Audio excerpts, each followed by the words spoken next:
What's up, folks? It's your man Donald King tonight. Please forgive the background noise. Got some fans going in here. Oh man, my skin might be looking a little botchy for the next couple weeks. I've been indulging in what do you call that stuff? Sorbet. And apparently the ingredients that they use in that having an adverse reaction. I'm getting acne like I did when I was a teenager. Oh God. Get to be all awkward with girls and stuff all over again. Yeah. What's up with y'all, man? How y'all doing tonight? You alright? I hope you are. Anywho, I actually shoot these podcasts not really expecting to reach many people. Like, I think it's cool, And the main reason why is because it keeps me honest. I'm never trying to play to the audience, with the exception of when individuals decide to comment. So, because I don't have any sort of ideal, sort of image I'm projecting to people, the hope of being displeasing in any way, shape, or form or the hope to avoid being displeasing in any way, shape, or form, it doesn't really enter my mind. And as such, it gives me the ability to just, stay in the flow, be authentic, and whatnot. Again, I have no idea who's watching or who's not. But, hey, that's the beauty of truth. Truth is like sunshine. It doesn't matter who goes to the beach or who doesn't. It doesn't matter who buries themselves in sand or who steps out into it and soaks up all that vitamin D. Sun is going to shine regardless of whether or not there's an audience. And that's how I move. It sort of segues into the point of tonight's podcast. By the way, you guys will have to forgive me. I'm pretty certain that for the last 3 days I've been running on less than 2 hours of sleep a day. So I'm a bit tired. I'm curious to see how this is going to turn out because I am completely zoned out. I am I'm out of it. But, I'm just reading principles at this point, so an added layer of authenticity where it's like when you're like fighting sleep and you're like, oh my God, you just want to crawl into bed and just sleep for days. You kind of got to be like, I'm powered through and see what happens. Anywho, I digress. Hopefully I don't do that too often through this. But the point of tonight's podcast is letting go of hope. The absolute hardest thing to do. I'm going to get a little personal in this one. In my life, I've experienced a lot of hardship. I've experienced a lot of hurt, a lot of pain. And what kept me moving forward a lot of times when I didn't have anything left in me was the hope that things would get better. That is what I looked to. It was my saving grace. Oftentimes I like to talk about, African Americans as slaves in this country, not in the context of, necessarily just how horrible individuals in positions of power have been and dominant social groups have been towards African Americans, which, oh my God, they're in so much shit for all that. Like, you have no idea. It's bad what's coming to them. Those who aggressed against the people in this country and then those who put them up to it, are even a worse situation than the ones who actually did it. But again, I digress. When you're getting whipped and you're getting raped and you're being lynched and you're being physically and psychologically and socially and situationally terrorized by a group that outnumbers you, that outguns you, the only thing you have to keep you moving forward many times is hope.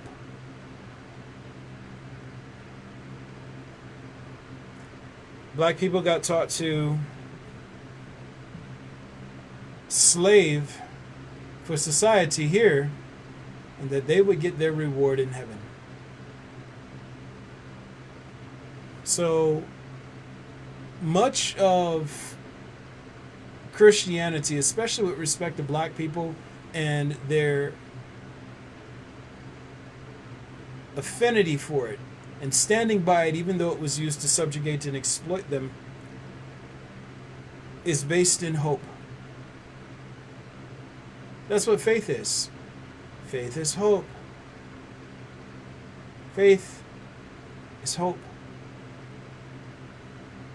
Replace the word faith. You got to keep the faith, brother. You got to keep hoping.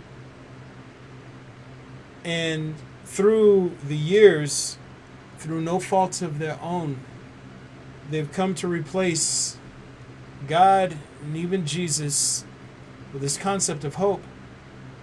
That's why when people go to church and they listen to pastors, they don't actually review the words Jesus said. They don't care that, Christendom in its entirety is the antithesis of what Jesus taught. The only thing that matters is it represents hope to them. Which is why doing what I do is so hard. Because when you introduce truth, you necessarily invalidate hope. Most of the people who are angry with me for all the things that I say and all the things that I do, regardless of how good I am by way of making impacts on people's lives and trying to move things in the right directions, most people, they tend to, at least those who are of the Christian faith system and who are ideologues, they have a tendency to look at me as though there's some hint or bent of evil lurking behind this sort of wholesome veneer screen based on the fact that the things that I say, why I invalidate their hope. Ironically, they hope that I'm wrong. They hope that I'm not what I claim to be. I don't know if that's ironic or paradoxical. They hope that someone's going to show up and prove that I was a fraud the entire time. Not just them. People in the higher tiers of the social stratification system and the agents of chaos they interact, or they enact their aggressions through towards the species and the planet. They hope that I'm wrong. They hope I'm wrong. They believe that their God, hope, is going to defeat truth and reality.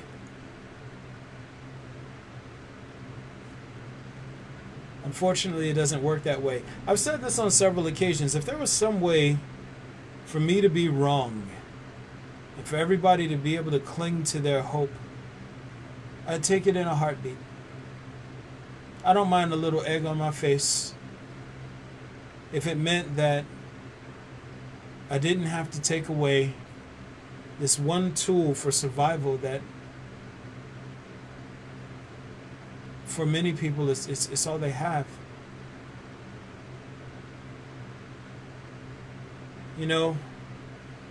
And I said I was going to get a little personal on this. My biological mother, right? She was bipolar and schizophrenic. It didn't transfer to me, so don't get your hopes up. Like, oh my God, he's mentally touched. No. She had her issues to deal with. But because she had her issues to deal with, she used to torture my brother and me. Now, here was this overweight black woman who was just a kid herself when she became a mom, who had mental health issues the world had absolutely no interest in helping her address or solve, trying to make sense of life, and clinging to hope the entire time. You know, I remember one day she was beating us. She did it often. And I distinctly remember looking in her eye and not seeing a fully realized woman, but instead a little girl trapped in a woman's body. So when we got taken away from her and put into foster care, my goal for getting back to her wasn't so that she could take care of me.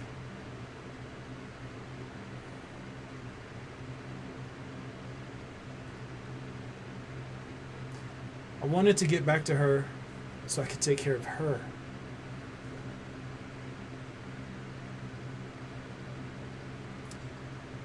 And while we were in foster care, the days, or what was supposed to be days, turned into weeks. And what was supposed to be weeks turned into months, turned into years. And I always hoped, she always came around with these extravagant stories about how her life was improving and all the things she was doing to get on the track to upward mobility. And I believed her every time, because belief is an agreement you make with yourself. You believe and you hope. And I spent a lot of years hoping that all this stuff was going to come to pass. Every time she came around with a new story, I believed and I hoped that she was going to be able to get it together. I hoped she would be able to come through. And ultimately, I didn't see her again after I was about 16, and after I was about 13. I didn't see her again until I was 19. And all those years I hoped things were going to turn around, and they didn't. They didn't. Now, this situation didn't break me. I'm happy for how it turned out, because I'm a well-turned-out human being. I'm quite strong in many ways. But the thing is, in order for me to be what I am now, in order for me to function at the level that I'm able to function on, everything had to come to pass exactly as it did. In order for me to be an instrument of reality, or become an instrument of reality, I had to abandon hope.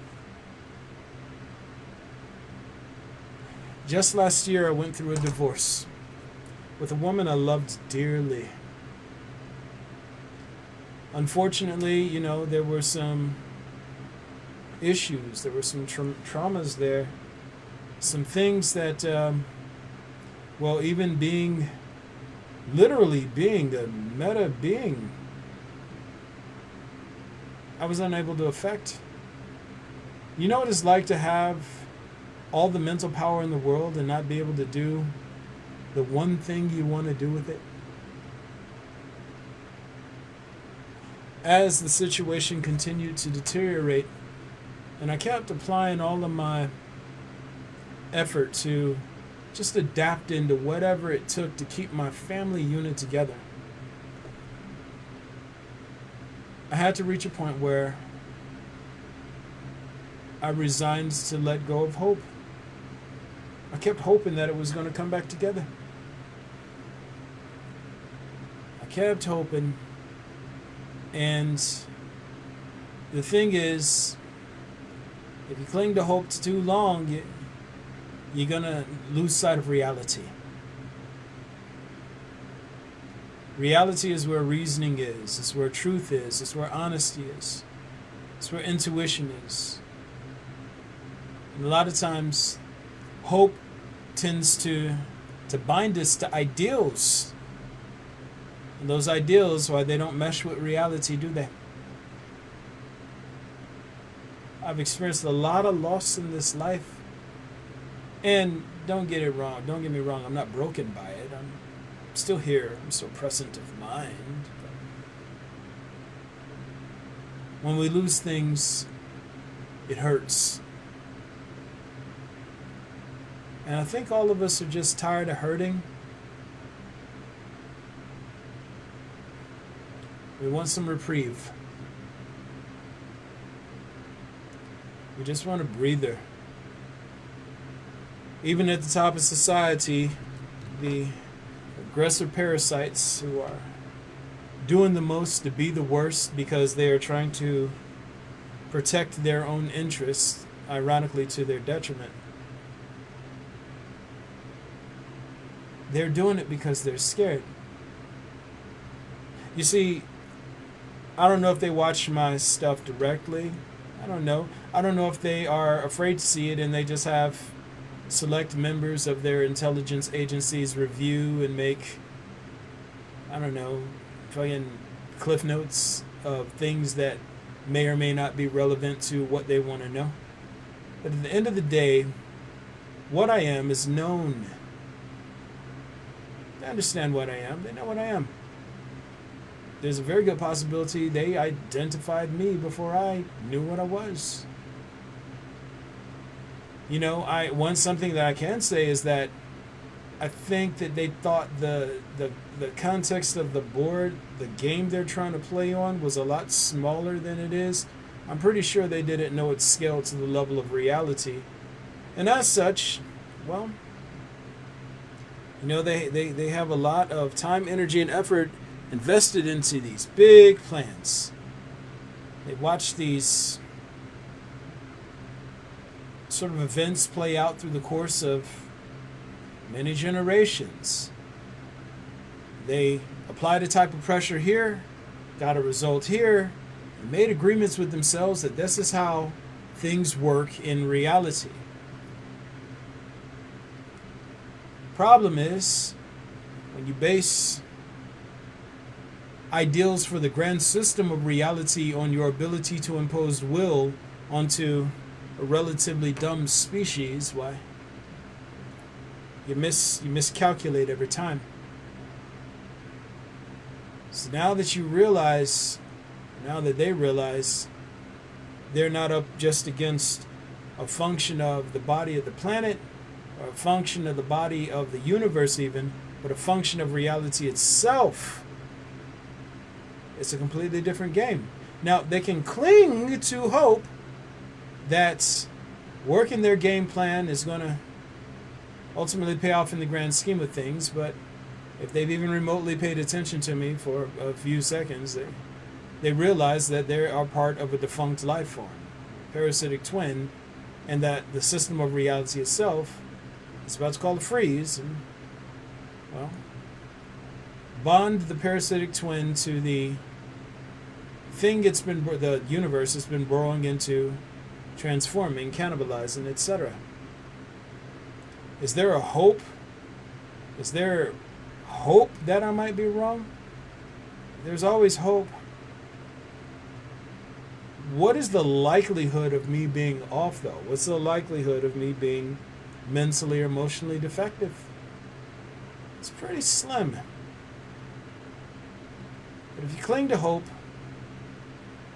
it prevents you from recognizing and syncing up with reality. When you sync up with reality, you have options. When you cling to hope, the options fade as the seconds pass.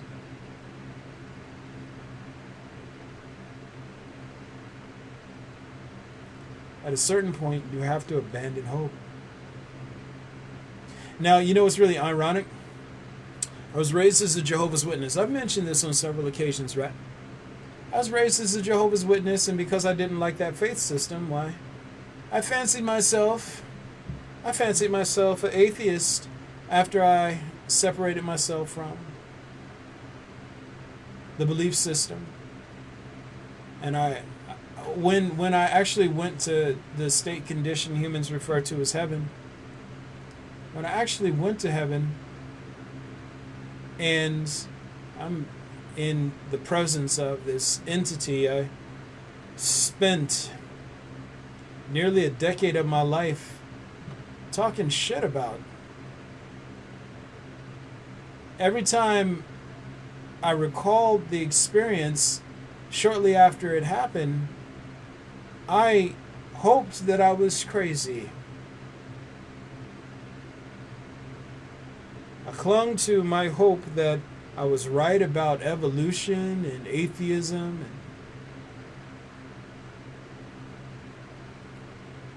And the funny part about it is, very much like theist ideologues, only thing I did was put evolution in place of God, and it was still hope. Science in place of God, and it was still hope. And the worst part about it is I didn't even really investigate science or any of those other things. I've always had what some would consider to be a high IQ. So with me, a little bit of knowledge goes a long way, mostly because I'm a thing, and I didn't know that I was a thing this whole time. But yeah, man, I hoped I was wrong, and that the whole experience was a psychotic snap, and that I would be able to explain it away and get back to defending the thing that gave me hope. You ever wonder why atheists are so, not all atheists, but most that you come across who are very aggressive, why they fight so hard and take such offense, fight so hard against and take such offense to religion and religiosity and those who are believers? It's because they experience cognitive dissonance whenever anything threatens their relationship with hope. They hope they're right, which is why they make agreements with themselves about what is true and what isn't true. Again, a belief is an agreement you make with yourself about how something is in reality. Oh, we have facts. We have... No. Those are agreements you made with yourself based on agreements other people made with each other. Human agreements have no bearing on reality. None. Yet, we don't want to let go of our hope, do we?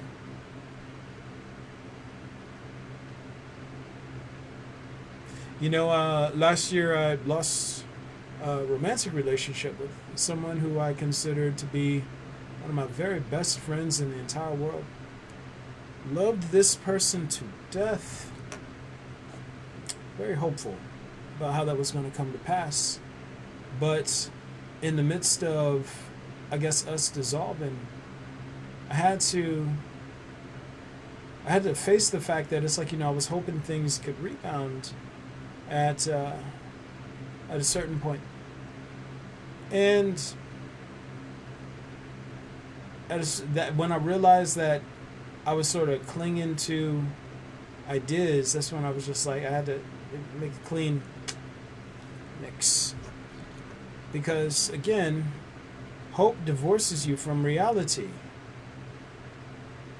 You can't cling to your hopes and know the truth at the same time. You can't preserve belief and learn how things actually are. If you learn how things actually are, then you're no longer believing. You're synced up with the reality of the circumstance. But a lot of times we block information and ideas out because whenever our hope or our connection to and reverence for and worship of hope gets threatened, we experience cognitive dissonance. We got a lot of buddies who are really into the music scene. I was in the music scene for a long time. We got a lot of friends who are actually made it in music and who are doing decent right now. And then I got a lot of other friends who, well, they didn't quite make it yet. Some are my age. And instead of, I won't say resigning to the fact that it might not happen, instead of making peace with the fact that that may not pay off for them, they would instead invest more heavily into the hope that it will. A lot of years lost, a lot of effort lost chasing trends and trying to be a slightly different version of something that worked before them. Because what motivates them, what gets them out of bed, what makes them be able to even manage and focus through life is hope. Which again circles us back to the point of why so many people dislike me. You can't speak truth and still appeal to people's hopes.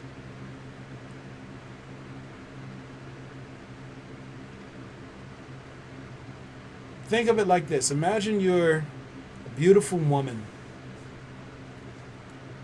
You're a beautiful woman, and you know, there's a guy who's fawning after you, who likes you, who's attracted to you. And you know you're not attracted to him. If you're not attracted to him, you can be honest, but you know if you're honest with him about your lack of attraction to him, you're going to crush his hope.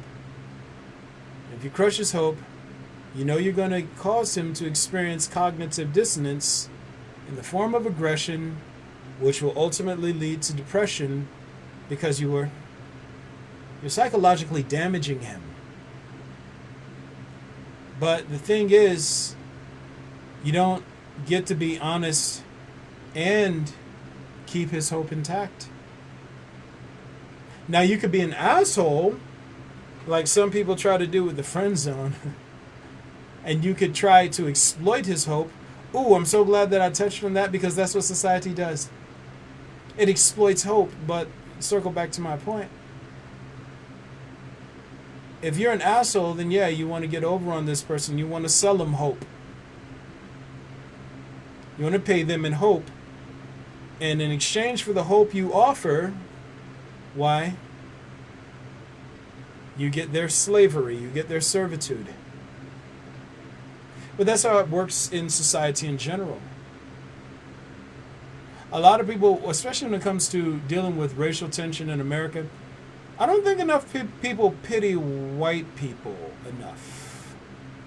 And I'll explain why I say that. Even though, especially the aggressor parasites, the aggressor ideologues, have just been fucking horrific.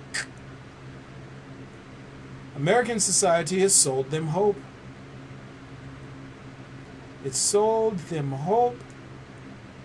If you are born into this class, you should always be better than or ahead of a person in this class.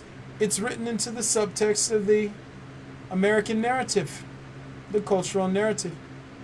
If you're born with a lack of dark, rich melanin pigment in your skin, eyes, and hair, it necessarily entitles you to opportunities for advancement that aren't readily available to those who are not like you. Right? Now, there are all these sort of disenchanted people roaming the earth, pissed because this entity, American society, it slaves them out, it pimps them out, and it pays them in hope. And the only thing that keeps them from rising up against the system is they are constantly having their attention directed towards a group they outnumber 5-1, and outgun at least 100-1, and systemically outpower 100-1. They're constantly having their attention directed towards a group that has no ability to threaten them whatsoever, beyond stealing away the hope that they are inherently superior. when you look at all these aggressive assholes out here, so racist people, being rude little shits, trying to take their anger and frustration out on people who are darker than them. What you're looking at is people who feel disempowered. People who are phobic of disempowerment, thus traumatized, and as such, narcissistic, aggressive.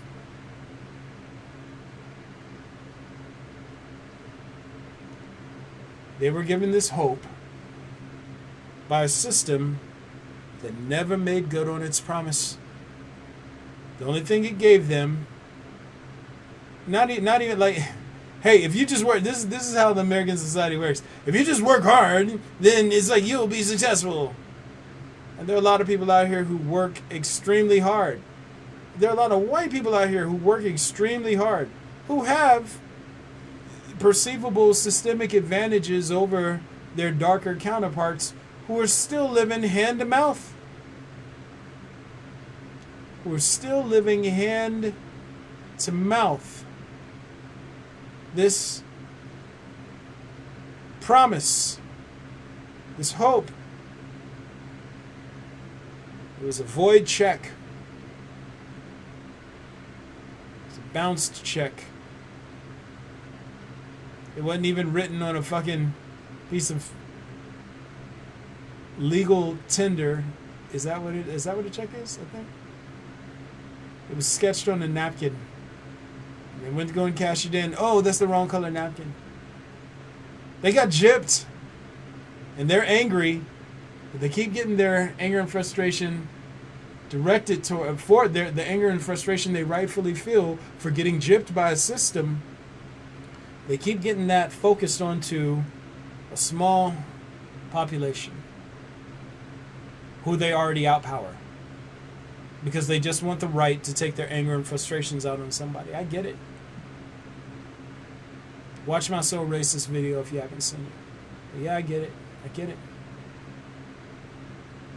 I'm not excusing the behavior in any way, shape, or form. If you're cowardly, then you're cowardly, and you're going to have to answer for all the shit you do once this is done.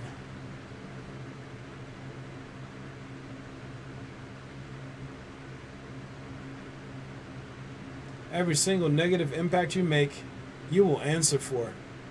Every imbalance you cause and contribute to, you will answer for. And I tell you this right now, the interest alone is more than you could hope to pay.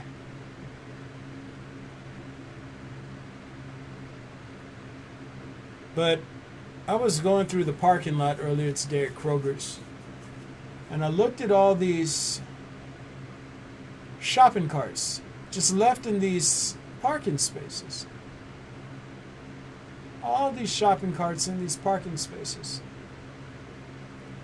by rude, entitled little shits taking care of themselves. They're of the impression that someone's going to come along and clean up behind them.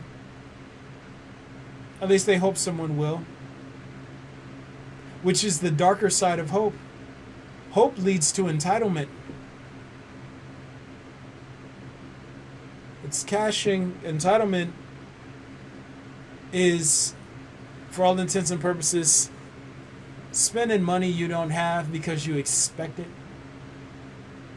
You're so locked into, given to your hope that you just expect things to happen for you, and you make all of these plans based on expectations because you never questioned your connection to, your relationship with, your affinity for clinging to hope. But these people, the reason why I mentioned the Kroger parking lot is because it's indicative of the human race. You've made all these messes. There's the hope of tomorrow, and you expect someone to show up and clean up all these messes you've made. And every time science and technology roll out a new technology, you're like, yeah, look at us, we're making advances, we're getting better.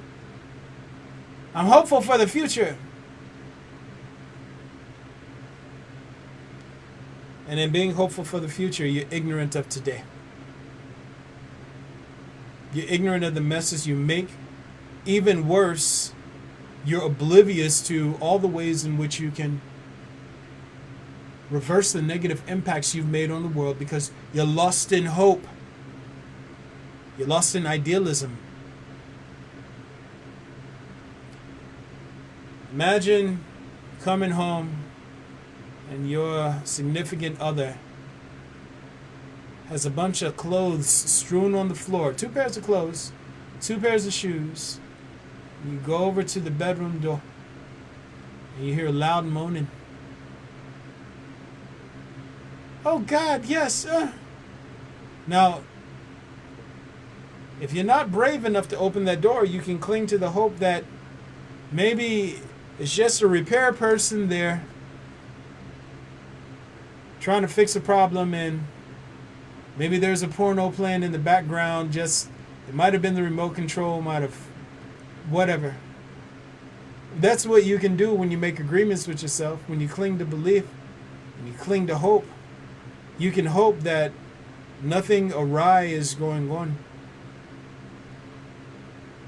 Clinging to hope is cowardly. You want to know what's consistent with reality? You do the brave thing and you open the door. You do the brave thing and you open the door.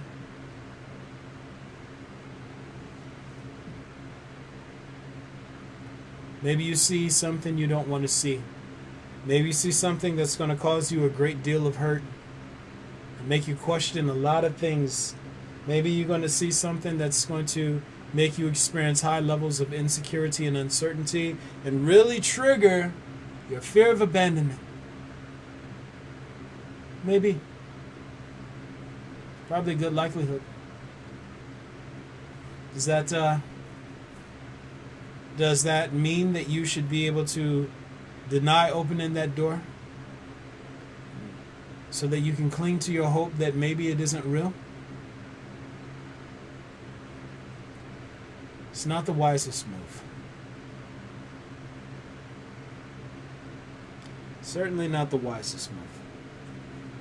But yeah, letting go of hope is the hardest thing in the world to do.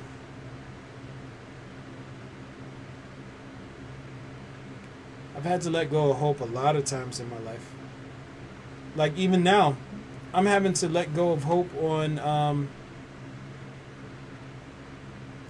maybe reaching as many people as I hoped to with everything that I have to say.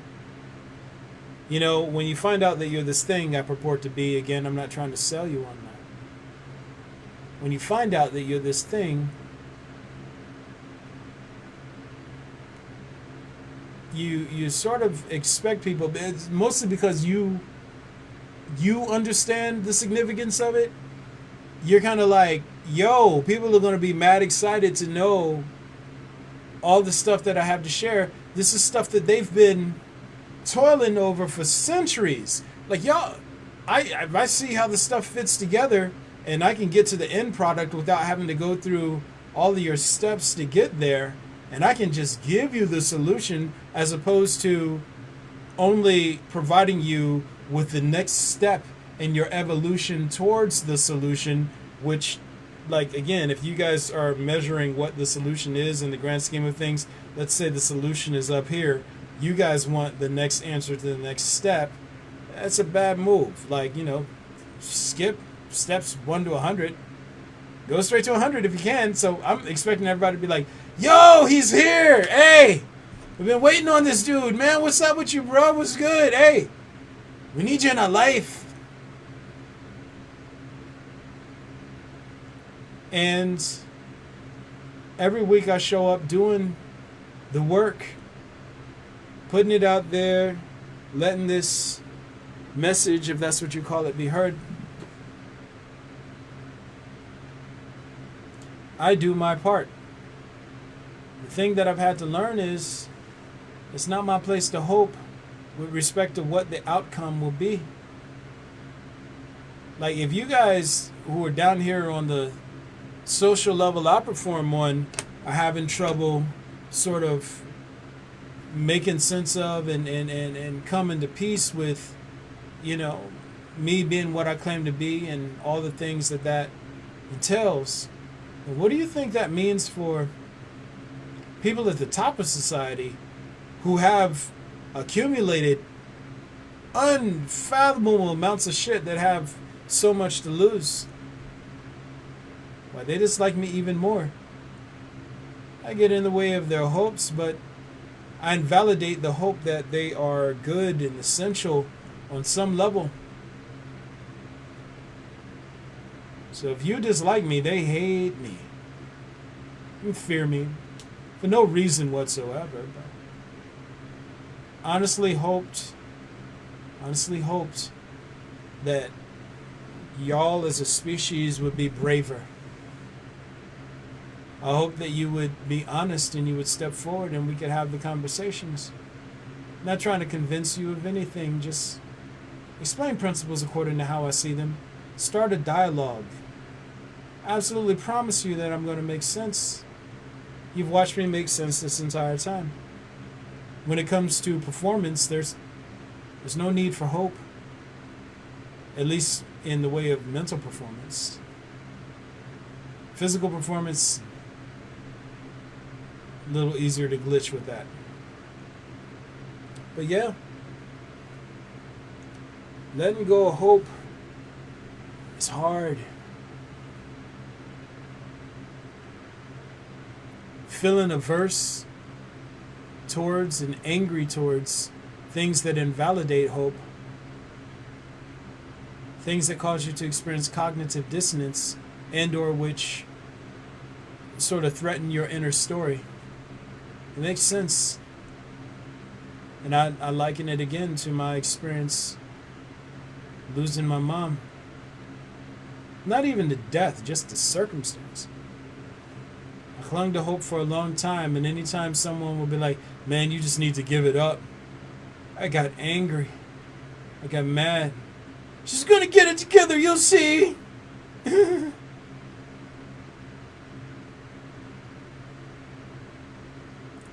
Letting go of hope hurts.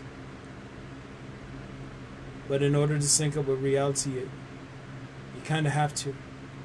Now, the beauty of it is, once you let go of hope and you see your options, once you let go of hope and you sync up with reality, you see your options, you figure out how to move forward, figure out how to get her done. Right? Once you let go of hope, you can see how things are. Back during the civil rights movement, it was a weird combination. They didn't cling to hope. They had resolve. Like, hey, you know what? We're not going to let you bully us anymore. Yeah, we know you can kick us and punch us and lynch us and all those other things, but we're not going to stop. We're going to keep being heard. We're sick of being bullied by you all. A lot of brave souls lost their life to a bunch of fucking cowards for no reason whatsoever.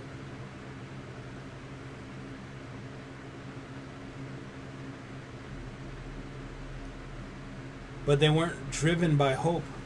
They were driven by resolve. Today, you have a lot of people who get angry at corrupt law enforcement agents and agencies, corrupt officials. What do? They chant in the streets and they hope that their outrage will be rewarded. They're not pushing for any sort of change, just doing the laziest thing they can do. Show up in protest.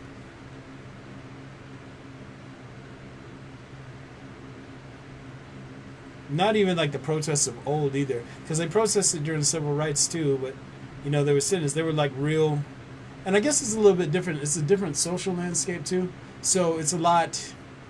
You can go into a diner And it isn't like you can go into a diner, into a whites only diner, and sit down and your very presence being an act of defiance.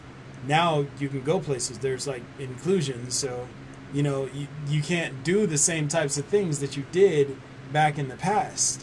Do you understand what I'm saying? Marches and things of that nature. When it was considerably an act of defiance. It was cool, but now you can get permits for marches, and you have other countercultures doing marches as well.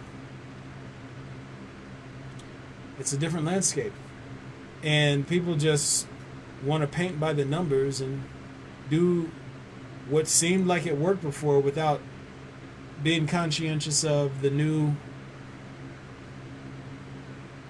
social landscape and adjusting. They're not doing this thinking, they're doing this lazy paint by numbers shit that it doesn't work. But yeah, showing up and doing the laziest thing and hoping it'll work, it's cowardly. Clinging to hope is cowardly.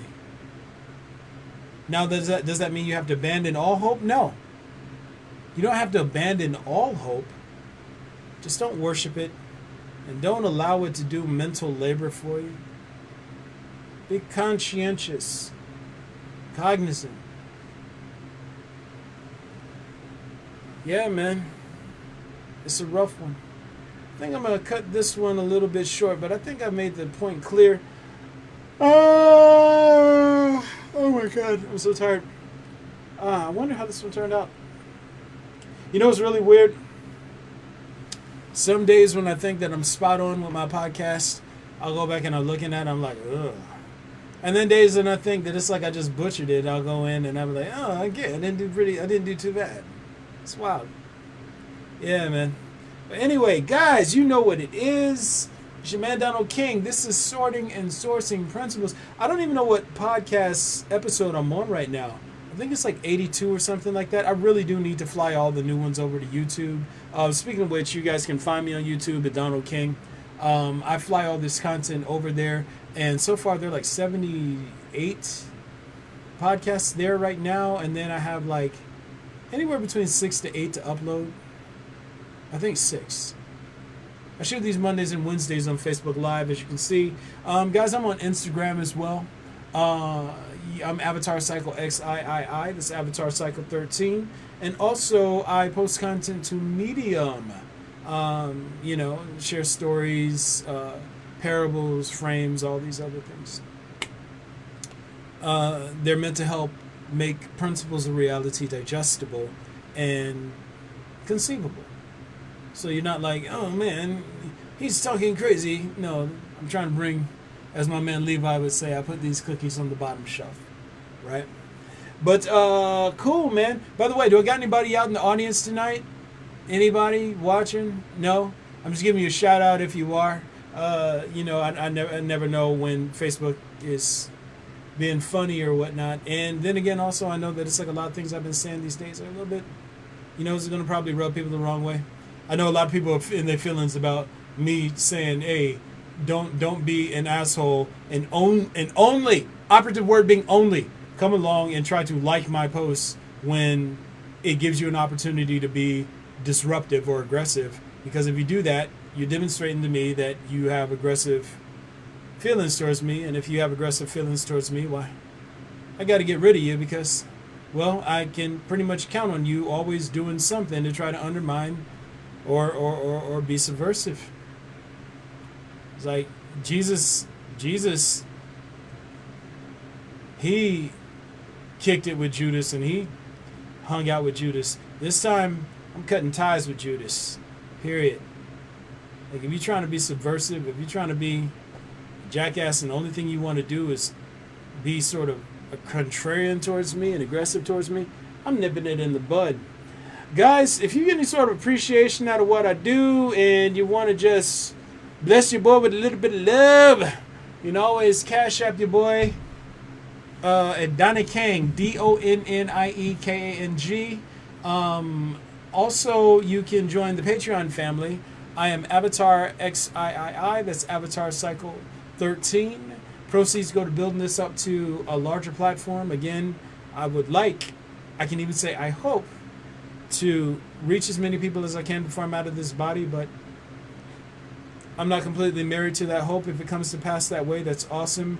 If it doesn't, then whoever doesn't do what they were supposed to do in order to clear the path for the thing I'm hosting to be heard, they will pay for it dearly. That's the way it works. If you choose service to Satan over service to reality or God, you're going to pay. Ironically, Satan or corruption, it always tries to pay people in hope.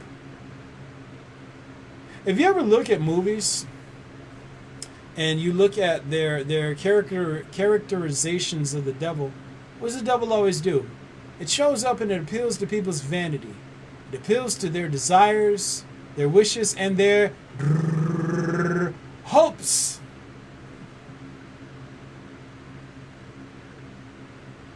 Satan appeals to hope. Satan sells hope. Hope is one of the wares Satan peddles. And when you buy it, it's an almost certainty that you're going to have buyer's remorse. You were given just enough examples of hope panning out in society for you to keep invested in it, and then the more you're invested in it, is the more you get robbed blind. The system itself. Anywho, I'm gonna go ahead and sign off, guys. Again, letting go hope. It's one of the absolute hardest things to do. But if you want to sync up with reality, it's one of the most essential things you have to do. If you want to be honest, you're going to have to let go of the hope of being right. If you want to know the truth, you're going to have to let go of the hope that what you presently believe is true.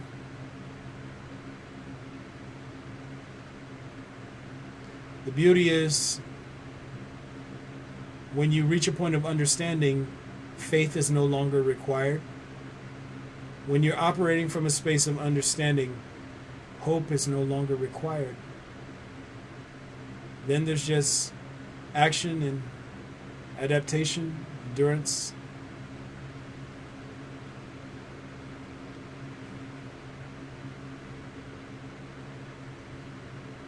Letting go of hope is hard, man. Trust me, I know. But in order to grow, in order to get strong, you gotta.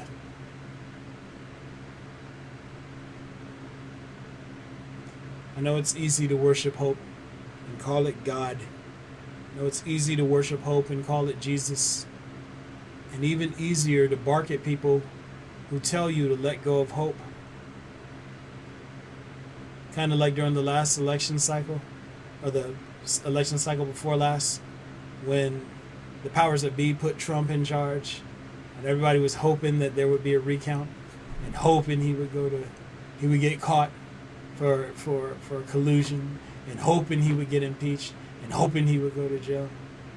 And the whole time, you got the social industry kept getting your hopes up, and snatching it away from you in the most vicious way imaginable.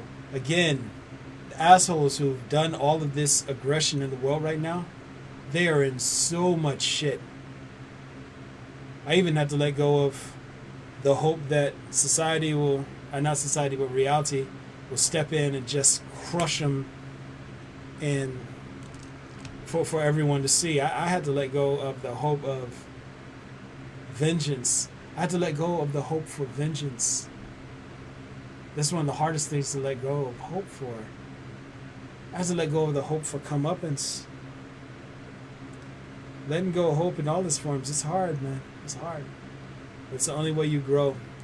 It's the only way you heal. It's the only way you reach the higher ground. It's your man Donald King. I'm out.